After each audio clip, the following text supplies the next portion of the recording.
ప్రపంచ దేశాలను తమ అదుపులో ఉంచేందుకు తీవ్ర స్థాయిలో ప్రయత్నిస్తున్నారు. పొరుగు దేశంపై అమెరికా ఆధిపత్యం ఉండాలి, అదే సమయంలో అమెరికాకు లాభం కూడా చేకూరాలి. ఒక్క దెబ్బకు రెండు పిట్టలు అనే సామెతలాగా ట్రంప్ వ్యవహారం కనిపిస్తోంది. ఎంతటి తోపు దేశమైనా ట్రంప్ ను నిలువరించలేకపోతున్నారట. ఆయన నిర్ణయాలు అంత కఠినంగా ఉంటున్నాయి. ఇక ఇప్పుడు ఇరాన్ వంతు వచ్చేసింది. ఆ దేశంపై కూడా ట్రంప్ ఉక్కుపాదం మోపారు. ఇంతకీ ఇరాన్ పై ఆయన చర్యలు ఏ విధంగా ఉంటాయి? ఎందుకు ఇరాన్ కు ఊపిరాడడం లేదు? ట్రంప్ నిర్ణయంపై ఇరాన్ రియాక్షన్ ఏంటి అనేది ఇప్పుడు యోయో గ్లాన్స్ లో తెలుసుకుందాం. నేను Deepa, welcome to YOYO TV glance.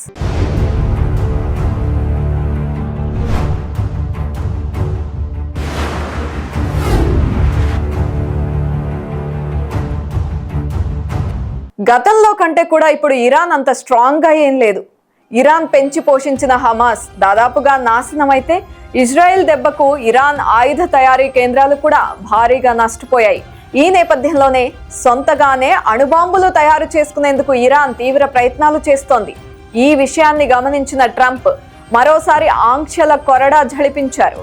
ఇది మాత్రమే కాదు, ఆ దేశంపై తీవ్ర ఒత్తిడి తీసుకువచ్చేందుకు గతంలో ట్రంప్ అధ్యక్షుడిగా ఉన్నప్పుడు విధించిన ఆంక్షలను పునరుద్ధరిస్తూ నిర్ణయాన్ని తీసుకున్నారు. ఈ మేరకు ఇరాన్పై అమెరికా ఆంక్షలకు అనుమతి ఇస్తూ ప్రెసిడెంట్ మెమోరాండంపై యుఎస్ అధ్యక్షుడు డొనాల్డ్ ట్రంప్ సంతకం చేశారు. దీంతో ఇరాన్ మరోసారి ఆర్థిక పతనం వైపు అడుగులు వేస్తోంది. అత్యంత ప్రమాదకర ఇస్లామిక్ ఉగ్రవాద దేశంగా రూపాంతరం చెందిన ఇరాన్ సొంతగా అణుబాంబులు ఉంటే ఆ ప్రాంతంలో ఆధిపత్యం సాధించవచ్చని భావిస్తోంది. అందుకే భారీగా అణు కార్యక్రమాలను నిర్వహిస్తోంది. అంతేకాదు, అణుబాంబుల తయారీకి కావలసిన శుద్ధ యురేనియం నిల్వల్ని భారీగా పెంచుకుంటోంది ఈ ఉగ్రదేశం. దీంతో అణుబాంబుల్ని తయారు చేసేందుకు ప్రణాళికలు రచించింది. ఈ విషయాన్ని పసిగట్టిన అమెరికా ఇంటెలిజెన్స్ బృందాలు ఇరాన్ నుండి చమురు ఎగుమతుల్ని పూర్తిగా నిరోధించాలని చూస్తున్నారు. ఆ దేశ ఆదాయ వనరుల్ని భారీగా నియంత్రించడం ద్వారా అణు కార్యక్రమాల్ని నిలిపివేసేలా చేయాలని ప్లాన్ చేస్తున్నారు.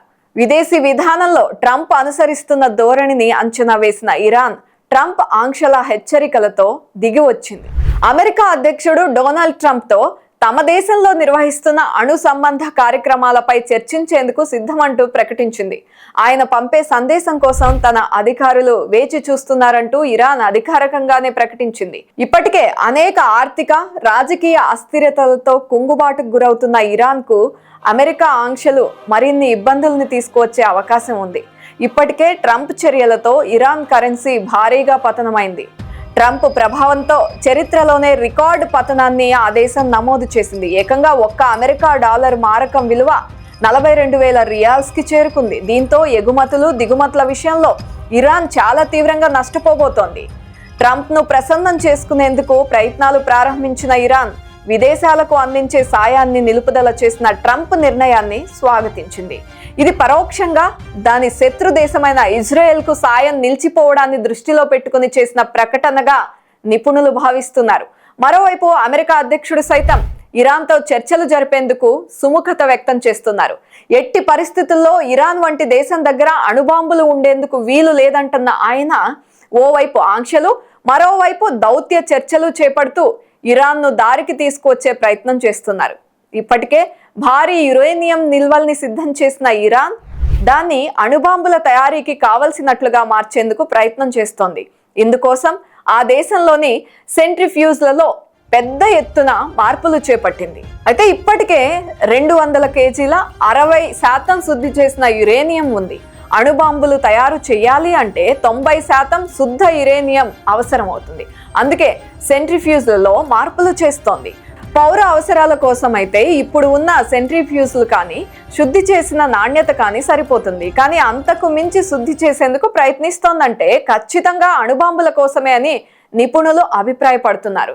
అయితే ఇరాన్ చమురు ఎగుమతులపై ఆంక్షలు విధించిన అమెరికా ఐక్యరాజ్య సమితి ద్వారా కూడా ఆంక్షల్ని విధించేందుకు ఉన్న మార్గాల్ని అన్వేషిస్తోంది. ఇదే కనుక జరిగితే ఇరాన్ పతనం ఖచ్చితంగా జరుగుతుంది అంటున్నారు.